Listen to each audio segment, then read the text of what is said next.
በዚህ መሆን ለእኛ መልካም ነው። ይህ ቃል የተናገረው ከ12ቱ ሐዋርያት መካከል አንዱ የሆነው ቅዱስ ጴጥሮስ ነው። ቅዱስ ጴጥሮስ ስንመለከት የተጠራበት መንገድ አስቀድሞ በዕድሜ ባለጸጋ በ55 ዓመቱ መድኃኒታችን ኢየሱስ ክርስቶስ በመዋዕለ ሥጋዌው ወደዚህ ምድር በመጣ ጊዜ ሰዎችን ሲጠራ ቅዱስ ጴጥሮስ ከእርጅናው ዕድሜ ተጠርቶ አንድ አህያ የነበረው በአንድ አህያ የሚተዳደር አሳ የሚያጠምድ የነበረ ሰው ነው። ከዛ ሕይወት ጠርቶ የሕይወት መንገድ እንዲያውቅ በሕይወት መንገድ ክርስቶስን ተከትሎ በኋላ ደግሞ ነፍሳትን ወደ እግዚአብሔር የሚያቀርብ በእግዚአብሔር መንገድ የሚሄድ ሰው መሆኑን አውቆ እግዚአብሔር ቅዱስ ጴጥሮስ ተጠራ። ጌታችን መድኃኒታችን ኢየሱስ ክርስቶስ በመዋዕለ ሥጋዌ በተገለጸ ጊዜ ብዙ ታምራት አድርጓል። እንግዲህ ይሄ የተነሳውበት ቃል በዚህ መሆን ለእኛ መልካም ነው ያለው ደብረ ታቦር ይባላል ቦታው ማለት ነው። እንግዲህ ደብር ማለት ከኢየሩሳሌም በስተምዕራብ የሚገኝ ታላቅ ረጅም የሆነ ተራራ ነው። በዚህ ተራራ ላይ መድኃኒታችን ኢየሱስ ክርስቶስ ምስጢር የገለጸበት አምላክነቱ የተገለጸበት ሰማይ ተከፍቶ አባቱ የምወልደው ልጅህ ነው ስሙ ያለበት ይህ ስፍራ ላይ በዛ ሆነው ነው። ይህ ስፍራ የተለየ ስፍራ ነው። ከኢየሩሳሌም በስተምዕራብ 10 ኪሎ ሜትር ርቀት ያለው ቦታ ነው። በዚህ ስፍራ አባቶቻችን ነቢያት ብዙ ስራ ሰርተውበታል። እነ ሲሳራ፣ ባራቅ፣ መሳፍንቱ እስራኤላውያን የሚገዳደል ለእስራኤላውያን ጠላት የነበረው ሲሳራን ባራቅን በዚህ ስፍራ ድል ነስቶታል። አንድም ሳኦልም 3 ሰዎችን በዚህ ስፍራ እንደተገናኙ መጽሐፈ ሳሙኤል ምዕራፍ 10 ላይ ይናገራል። በዚህ ስፍራ አስቀድሞ እነ ዲቦራም ጸልየውበታል፣ አመስግነውበታል። ይህ ስፍራ የቤተ ክርስቲያን ምሳሌ ነው፣ ደብረ ታቦር። በዚህ ስፍራ ሙሴ ከሞተ ከ1644 ዓመት በኋላ ኤልያስም ከብሔረ ሕያዋን ተጠርተው አንዱ በቀኝ አንዱ በግራ ቆመው የእግዚአብሔር አምላክነቱን ክብሩን የተገለጸበት ስፍራ ነው። በዚህ ስፍራ ነው እነ ቅዱስ ጴጥሮስ ከ12ቱ ሐዋርያት መካከል መድኃኒታችን ኢየሱስ ክርስቶስ 3ቱን ሐዋርያት ለምስጢር ጠራቸው ይላል። እንግዲህ በምድር ላይ ክርስቶስ ባደረጋቸው ገቢረ ታምራት ዮርዳኖስ ለጥምቀት፣ ቀርሜሎስ ተራራ ለጸሎት፣ ቀራንዮ ለመስቀል፣ ቤተልሔም ለልደት ተመርጧል። እያንዳንዱ በመጽሐፍ ቅዱስ ትንቢት የተነገረለት ነገር ነው የተፈጸመው እና በዚህ ስፍራ እነ ሊቀ ነቢያት ሙሴ ስንመለከት አስቀድሞ እስራኤላውያን ከግብፅ ባርነት ለ430 ዘመን እስራኤላውያን በምርኮ ተማርከው በግብፅ በፈርዖን እጅ በወደቁ ጊዜ ለዘመናት እያለቀሱ መከራ ጸንቶባቸው በፈርዖን እጅ ወድቀው በነበሩበት ጊዜ ሊቀ ነቢያት ሙሴ አምላካችን ኢየሱስ ክርስቶስ ለአገልግሎት ጠራው። ከኮሬብ በግ ሲጠብቅ በዮቶር ቤት 20 ዓመት በፈርዖን ቤት 20 ዓመት 40 ዓመት አገልግሏል። ጠርቶት እስራኤላውያን ከምርኮ እንዲያወጣ ከታሰሩበት ከመከራ ሕይወት እንዲወጡ እግዚአብሔር አምላክ ሙሴን አስነሳው።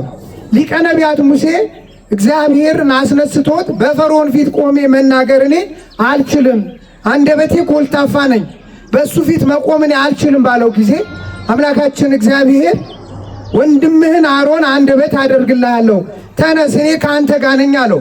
የተስፋ ቃል ሰጥቶት ሊቀ ነቢያት ሙሴ ወደ ግብፅ ወረደ፣ ከፈርዖን ጋር ተገናኘ። የእግዚአብሔርን ሕዝብ ፈርዖን እንዲለቅ እግዚአብሔር የነገረውን የተስፋ ቃል ነግሮ እስራኤላውያን ከባርነት ቀንበር በትሩን አስነስቶ የኤርትራ ባህር ባርኮ ለሁለት ከፍሎ እስራኤላውያን ሲያሻግር በቃዴስ በረሃ ላይ እርቧቸው ነበር። ከሰማይ መና ከአለት ላይ ደግሞ ውሃ ፍልቆ የማይሪባ ውሃ በጠጡ ጊዜ እኔ ነኝ ያጠጣዋችሁ ብሎ ተመጻድቆ ነበረ። ከነዓንን ታያታለህ እንጂ አትገባም ብሎት ተነግሮት ነበርና ሙሴ እስራኤላውያንን ካሻገረ በኋላ በናባ ተራራ ላይ ሆኖ ኢየሩሳሌም ከሩቅ አይቷታል። ወደ ኢየሩሳሌም አልገባም። የዛ ምስጢር አለው። ሌላው ነቢዩ ኤርምያስም ስንመለከት 40 ዓመት ጾሟል። አካብ የተባለ ክፉ ነገሥታት ኤልዛቤል ባልና ሚስት ተነስቶ በእግዚአብሔር ላይ የተነሱ የሐሰት ጣዖታት አቁመው ነቢያት የነበሯቸው ካህናት የነበሯቸው ያ መልካሙ ርስቴንን አልሸጥም ብሎ ሃይማኖቴን አልተውም ያለው የናቡቴንን ርስት ሊገዛ በገንዘቡ ያሰበው አይሆንም ርስቴን አልሸጥም ብሎ በተናገረ ጊዜ አስመጥቶ አስገድለው ነበር። ሊቀ ነቢያት ሙሴም በፈርዖን ፊት ተገናኝቶ በፈርዖን ነገሥታት ፊት ሳይፈራ እግዚአብሔር አንደበት ሆኖት እስራኤላውያን አውጥቷል። ኤልያስም እንደዚሁ በአካብ ፊት ቆመ፣ በነገሥታቱ ፊት ሳይፈሩ። ሐዋርያትም የተጠሩበት ዓላማ አለ።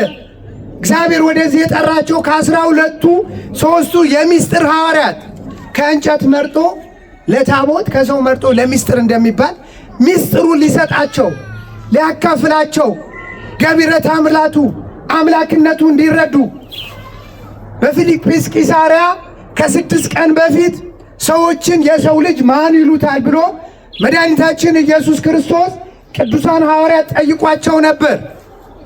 በዚህ ጊዜ ሰዎች ማን ይሉታል? እናንተስ ማን ትሉኛላችሁ? ሰዎችማ ዮሐንስ ነህ ይሉሃል፣ ኤልያስ ነህ ይሉሃል፣ ሙሴ ነህ ይሉሃል፣ ከነቢያት አንዱ ነህ ይሉሃል ብለው የተሰማቸውን የተረዱትን ሐሳብ ለአምላካቸው ለመድኃኒታችን ለኢየሱስ ክርስቶስ ገልጸውለታል። እሱም ደግሞ ለእነሱ እናንተ ትዳራችሁን ሕይወታችሁን ትታችሁ እኔን ተከትላችሁኛል፣ ዓለምን ትታችኋል፣ ገቢረ ተአምራቴን አይታችኋል፣ ሙት ሳስነሳ አይታችኋል፣ ለምጽ ሳነጻ አይታችኋል፣ ዓይን የሌለው ዓይን ስሰራ አይታችኋል፣ እናንተስ እኔን ማን ትሉኛላችሁ ብሎ በጠየቃቸው ጊዜ ከ12ቱ መካከል የነበረው ቅዱስ ጴጥሮስ ተነሳና አንተስ የሕያው የእግዚአብሔር ልጅ ነህ፣ አንተ የእግዚአብሔር ልጅ ነህ ብሎ መሰከረ፣ አምላክነቱን ተናገረ። እውነት እውነት እልሃለሁ ጴጥሮስ ይህ ሥጋና ደም አልገለጸልህም የሰማዩ የአምላኬ የአባቴ መንፈስ ነው አለው። መንፈስ ቅዱስ ገልጾልህ ነው የተረዳኸው አለው። አንተ አለት ነህ፣ በዚህ አለት ላይ ቤተ ክርስቲያን ትሠራታለህ፣ የገሃነም ደጆችም አይቋቋማትም ብሎ የተስፋ ቃል ሰጠው።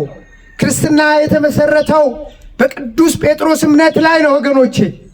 ዛሬ መከራ ቢጸናብን፣ ፈተና ቢበዛብን፣ ብንሰደድ፣ ብዙ መከራ ቢጸናብን ነቢያቱን ተሰደዋል፣ መከራ ተቀብለዋል። በሚያስፈራው በነገሥታት ፊት ቆመው የአምላካቸውን ክብር ገልጸዋል ወገኖቼ። ቅዱሳንም ሐዋርያት ወደዚህ ስፍራ የጠራቸው እናንተ አለ ሙሴ በፈርዖን ፊት እንደቆመ ሳይሆን ኤልያስም በአካብ ፊት እንደቆመ ሳይሆን እናንተ ከረቂቁ ከመናፍስት ፊት ልትቆሙ ጣልጫውን ዓለም የምታጣፍጡት ወንጌል የምትናገሩ በኋላ ብዙ መከራ ይጸናባችኋል፣ መከራውን ተለማመዱ ሲል ወደ ተራራው ይዟቸው ወጣ። ከኔ ጋር ናችሁ? ከቃሉ ጋር ናችሁ? እግዚአብሔር ከሁላችን ጋር ይሁን። ይዟቸው ወጣ። በዚህም ስፍራ ነው ቅዱስ ጴጥሮስ ተነሳና ይዟቸው ወጣ። 9 ከስር ነበሩ ይላል፣ ከተራራው ስር። አንድም ይሁዳ ክርስቶስ ከምስጢሩ ባያካፍለው ኖሮ ከሞቱ ገባሁበት ባለ ነበር። ከነሱ ጋር ሆኖ ከታች ሆኖ እንደ መጠናቸው ምስጢሩን ተካፍለዋል። ዛሬ በቤተ ክርስቲያናችን እንደተሰጠው ጸጋ ነው ማንም የእግዚአብሔር ምስጢር ሰማያዊ ጥበብ ማግኘት የሚችል። ብዙ ሰዎች በስጋ ጥበብ በስጋ እውቀት እግዚአብሔር ማግኘት የሚፈልጉ ሰዎች አሉ። ብዙ ሰዎች በምድር ላይ ባከማቹ ሀብት ጉልበታቸው እግዚአብሔር ማግኘት የሚፈልጉ ሰዎች አሉ። እንደዛ አይደለም። ነቢያቱን እግዚአብሔር ያገኙት በመንፈስ ቅዱስ ተቃኝተው በመንፈስ ጥበብ ነው እግዚአብሔርን የተገናኙት። በስጋ መንገድ የዓለምን ሞኞችን መረጠ፣ የዓለምን ጥበበኛዎችን ትቶ አለ። ከሕፃናትን ጥበብን ገለጸ የተባለው ሕፃናት የተባሉት ቅዱሳን ሐዋርያት ናቸው። የዓለም ሳይንቲስት ጥበበኛ ነን ያሉ የግሪክ ሰዎች ክርስቶስን ማግኘት አልቻሉም፣ መፈራረጃ ሆኖባቸዋል። በእስራኤልም ክርስቶስ በእስራኤል በኩል ተገልጾ እስራኤላውያንን አልዳኑበትም፣ መፈራረጃ ሆነባቸው እንጂ የብርሃን አምላክ ዓለምን የፈጠረ ዓለምን ያስገኘ የዓለማትን ሁሉ ጌታ በእስራኤል በኩል ተገለጸ። ብርሃን ወደ ዓለም መጣ። የራሱ ወገኖችን ግን አልተቀበሉትም፣ አልተገለጸላቸውም፣ አልተረዱትም። የክብር ጌታ ባልሰቀሉትም ነበር አለ ቅዱስ ጳውሎስ። ስላልተረዱት መፈራረጃ ሆነባቸው። ሌሎች ግን ሱባኤ ያልተቆጠረላቸው ትንቢት ያልተነገረላቸው አሕዛብ አምነው ድነዋል። ወገኖቼ ዛሬ እኛም በቤቱ ሆነን በዚህ ስፍራ እግዚአብሔርን ልናገኝ ያስፈልጋል። ወደ ቤቱ ስንመጣ በኃጢአት ወድቀን ተስፋ የቆረጥነው ተስፋ ሕይወት እንድናገኝ ከእግዚአብሔር እንድንገናኝ የሕይወት መንገድ ምሳሌ 23 ላይ የነፍሳችን መውጫ እግዚአብሔር ነው ይላል። የነፍሳችን ሰልፋችን እግዚአብሔር ነው። የሕይወታችን መውጫ እግዚአብሔር ነው። ወገኖቼ ወደ እግዚአብሔር ቤት ስንመጣ የተሰበርነው እንጠገናለን። ተስፋ ያጣነው ተስፋ ሕይወት እናገኛለን።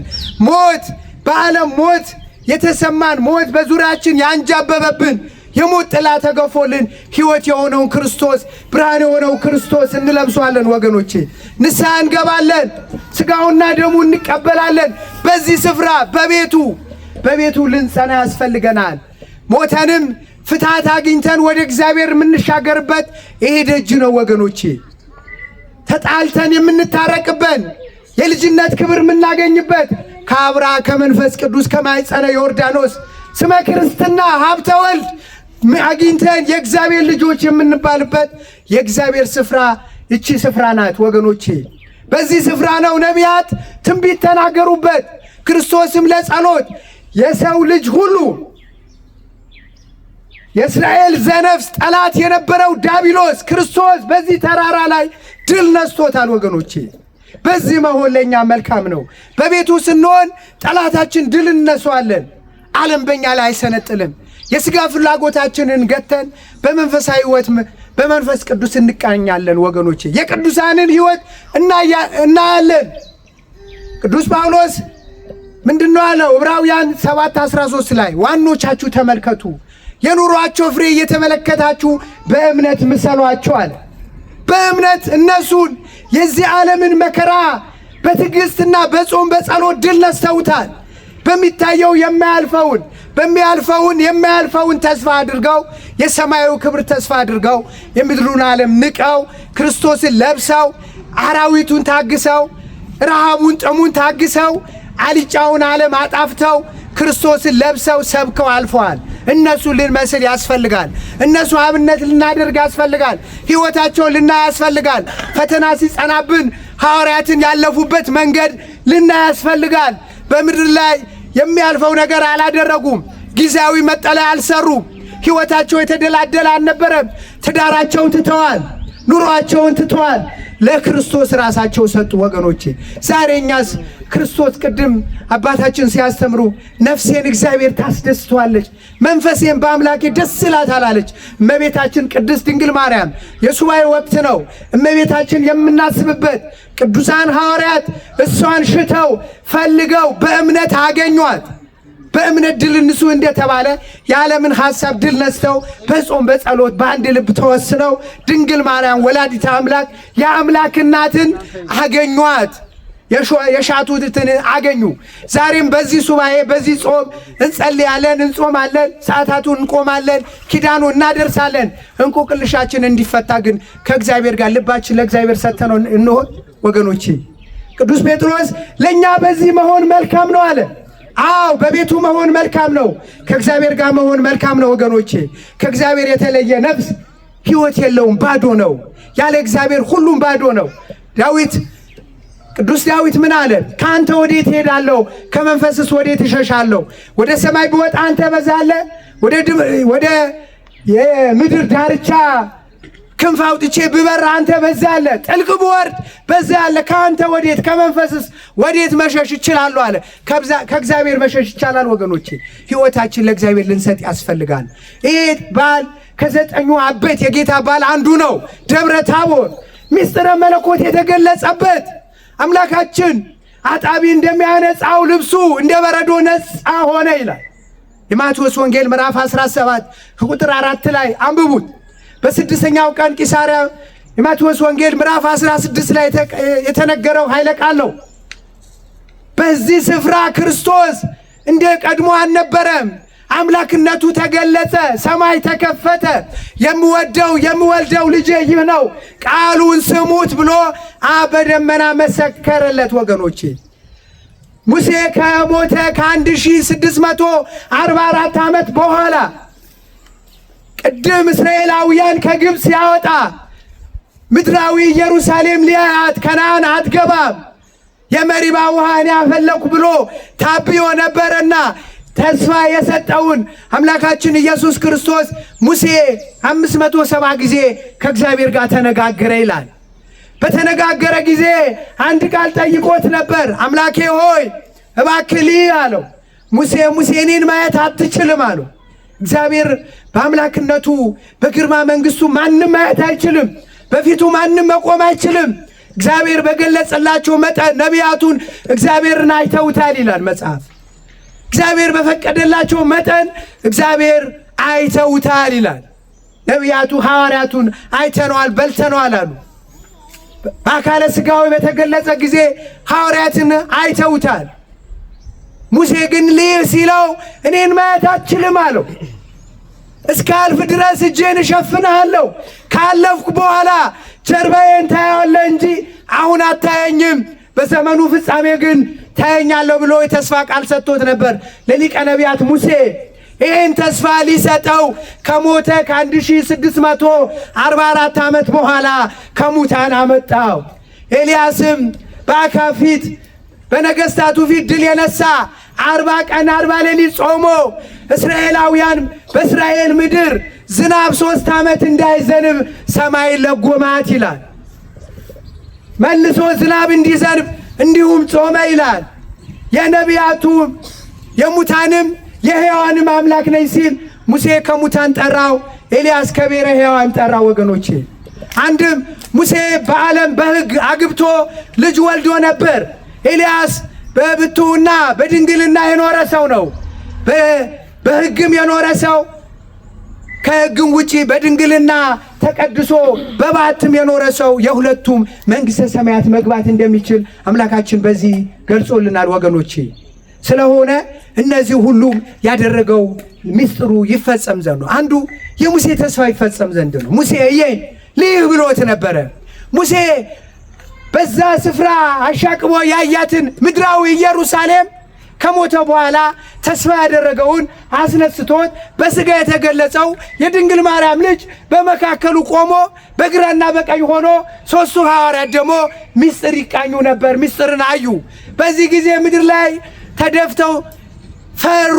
የፈሩት የደነገጡት ቃል ከሰማይ መጣ። እሱን ስሙት አለ። እሱን ስሙት፣ የምወልደው ልጄ ይህ ነው። ሊቀ ነቢያት ሙሴ በመጀመሪያ እግዚአብሔር ሰማይና ምድር ፈጠረ ብሎ ኦሪት ዘፍጥረት ምዕራፍ 1 ቁጥር 1 ላይ ጀምሮ ነበረ። ዮሐንስ ወንጌላውያን በመጀመሪያ ቃል ነበረ፣ ቃልም በእግዚአብሔር ዘንድ ነበር፣ ያ ቃልም እግዚአብሔር ነበር አለ። ሊያስታርቀው ይህን ቃል የእግዚአብሔር የሥነ ፍጥረቱ አምላክ እንደሆነ ሊገልጽ ሙሴ በዚህ ተገኘ። ወገኖቼ እኛ ዛሬም በዚህ የተገኘ ነው ሰማያዊ የሆነ አምላካችን ከእሱ ጋር ልንገናኝ ተስፋ የምናደርገው ሰማያዊ መንግሥቱን ልንወርስ ነው። ወገኖቼ የትምህርቱ ዋናው ዓላማ የሙሴ ምስጢር የሙሴ ተስፋ ተፈጸመ። ወገኖቼ ኦሪት ዘጸአት ምዕራፍ 33 ላይ የተነገረው ቅድም ያልኳችሁ ልይ ብሎት ነበረ። ሙሴ እግዚአብሔርን አየው፣ በአምላክነቱ በፊት ለፊት ቆሞ አየው። አስቀድሞ ተስፋ ያደረገውን ተስፋው ተፈጸመለት። ወገኖቼ እኛ ዛሬ ተስፋ የምናደርገው መንግሥተ ሰማያትን በሰማይ የሚጠብቀነው የሰማያዊ ክብር ዛሬ ተስፋ የምናደርገው ነገ በአምላካችን ፊት እናገኘዋለን ወገኖቼ። ዛሬ ግን እሱ ለማግኘት እንደነ ሙሴ በተስፋ በጾም በጸሎት በራሳችን በመምራ ካህናት ራሳችን አስመርምረን በቅድስና በንጽህና ኖረን ስጋውን በልተን ደሙን ጠጥተን ተስፋ የምናረገው የክብር ጌታ ይመጣል። እሱ ሲመጣ በፊቱ ለመቆም ዛሬ መዘጋጀት ያስፈልጋል ወገኖቼ። የመዳን ቀን ዛሬ ነው፣ ሰዓቱም አሁን ነው እንዳለ ቅዱስ ጳውሎስ። ለመዳን ቀጠሮ አያስፈልግም። ነገ የኛ ይሁን አናቅም፣ ለቀኑ ክፋቱ ይበቃዋልና ለነገ አትጨነቁ ብሎናል አምላካችን ኢየሱስ ክርስቶስ። ስለሆነ ዛሬ ቀኑ የኛ ነው። ዛሬ የተሰጠን ቀን ዛሬ በዓለም ብዙ የምንዝናናበት ብዙ በስጋዊ ፍላጎታችን ብዙ ከብዙ ሰዎች ልንገናኝ ቀጠሮ የነበረን ሰዎች ነበረ። ብዙ ጓደኞቻችን በዓለም ፌሽታውን ደስታውን እያደረጉ ነው። እኛ ግን በዚህ የሆነው ሰማያዊን ተስፋ አድርገን ከእግዚአብሔር በስጋችን በረከተ ስጋ በረከተ ነፍስ ልናገኝ ገዳሙን የቅዱሳን ገላቸው ቅድም አባታችን እንደነገሩን ይሄን ዋሻ ይሄን ቤተ ክርስቲያን ትናንት አባቶቻችን ደማቸውን አፍስሰው ስጋቸውን ቆርሰው አጥንታቸው ከስክሰው ያኖሩልንን የእጃቸው ስራ እግዚአብሔር የገለጸላቸው ሚስጥሩን ልናይ ልንረዳ ልንባረክ ነው የመጣ ነው። ስለሆነ ለእኛ በዚህ መሆን ወገኖች መልካም ነው። አንድም ሚስጥረ መለኮት ተገለጸ። አብ ቃሉ ተናገረ። የምወደው ከሦስቱ አካል አንዱ አካል ወልድ ኢየሱስ ክርስቶስ የድንግል ማርያም ልጅ በጠባብ ደረት በአጭር ቁመት ተወስኖ ፍጹም ሰው ፍጹም አምላክ ሆኖ እኔና እናንተ ከወደቅንበት ሊያነሳ ከጨለማ ወደ ሕይወት ከሞት ወደ ሕይወት ከዘላለም እስራት ወደ ዘላለም ነፃነት በሞት ጥላ ውስጥ የነበረ ሕዝብ ብርሃን ወጥቶለታል እንዳለው ኢሳይያስ ብርሃን የተገለጸልንን ብርሃን ልናይ የሕይወታችን ብርሃን የኑሯችን ተስፋ የመኖራችን ተስፋ የሆነውን አምላካችን ብንኖር ያንተነን ብንሞት ያንተነን ያለው ቅዱስ ጳውሎስ ተስፋችን እሱ የሆነውን ወደ እሱ ቤት መተናል። ብዙ የጎደለን ነገር አለን። ጉለታችን ማን ሙላልን? ደክሟችኋል? ደክሟችኋል? ልጨርስ ነው ትምህርቴ። ጉለት የለብንም እንዴ? የለብንም? ሞልቶልናል ማለት ነው። እግዚአብሔር ከሞላለት ጋር ይሙላልን። የጎደለብኝ ነው እኔ ጉለቴ ሊሞላልኝ ነው የመጣሁት። ብዙ የጎደለኝ ነገር አለ።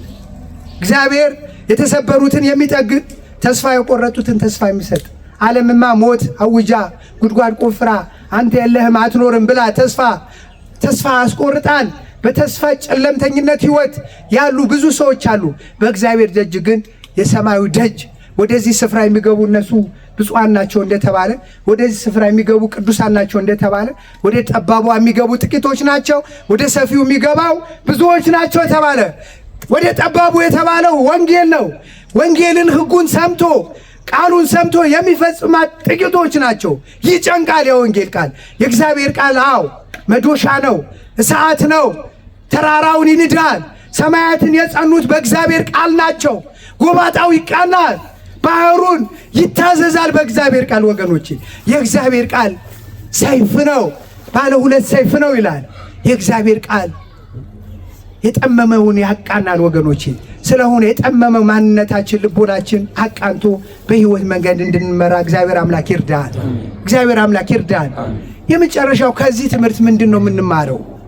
ከኛ ሕይወት ጋር ምንድን ነው?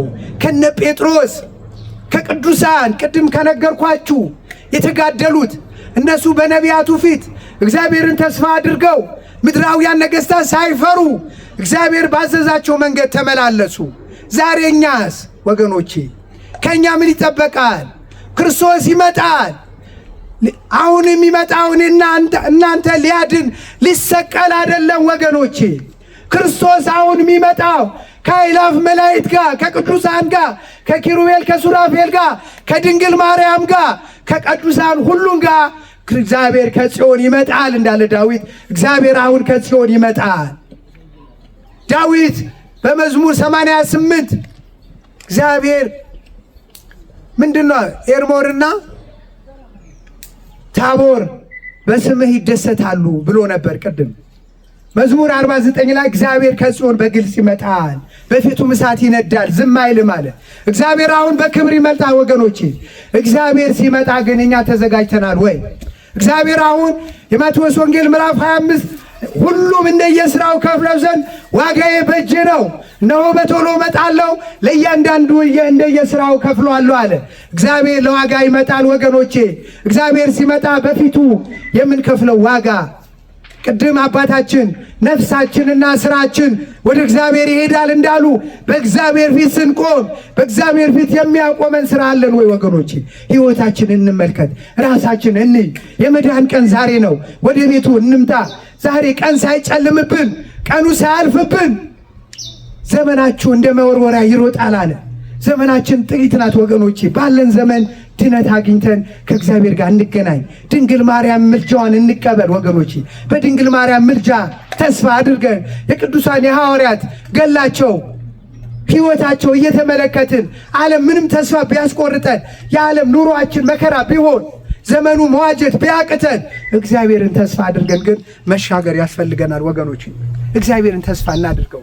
እግዚአብሔር ተስፋ ያደረጉት እግዚአብሔርን ያዩታል ወገኖቼ። እግዚአብሔር ተስፋ ያደረጉት በሕይወታቸው ይሰለፍላቸዋል። እግዚአብሔር በኑሯችን ተስፋ ያደረጉት በኑሯቸው እግዚአብሔር ይገኛል። እኛም በኑሯችን፣ በድራራችን፣ በሕይወታችን፣ በሰጠን ፍሬያችን እግዚአብሔር እንዲገኝ፣ በቤታችን እግዚአብሔር እንዲገኝ እግዚአብሔር እንፈልግ። ኢያሱ ምዕራፍ 24 ቁጥር 5 እኔና ቤቴ እግዚአብሔር እናመልካለን አለ። እናንተ ግን የምታመልኩት ዛሬ ምረጡ። እንግዲህ እግዚአብሔርን ተስፋ አድርገን በቤቱ ቆመን ንስሐ ገብተን አምላካችን ኢየሱስ ክርስቶስ ለዋጋ ሲመጣ በቀኙ እንዲያቆመን የእሱ ቅዱስ ፈቃድ ይሆንልን። እንግዲህ በዚህ መሆን ለኛ መልካም ነው። ያስተማረን የመከረን የአባቶቻችን አምላክ ሙሉ ባሪ ቅዱስ እግዚአብሔር ስሙ የተመሰገነ ይሁን። ወስብሐት ለእግዚአብሔር ወለወላዲቱ ድንግል ወለመስቀሉ ክቡር።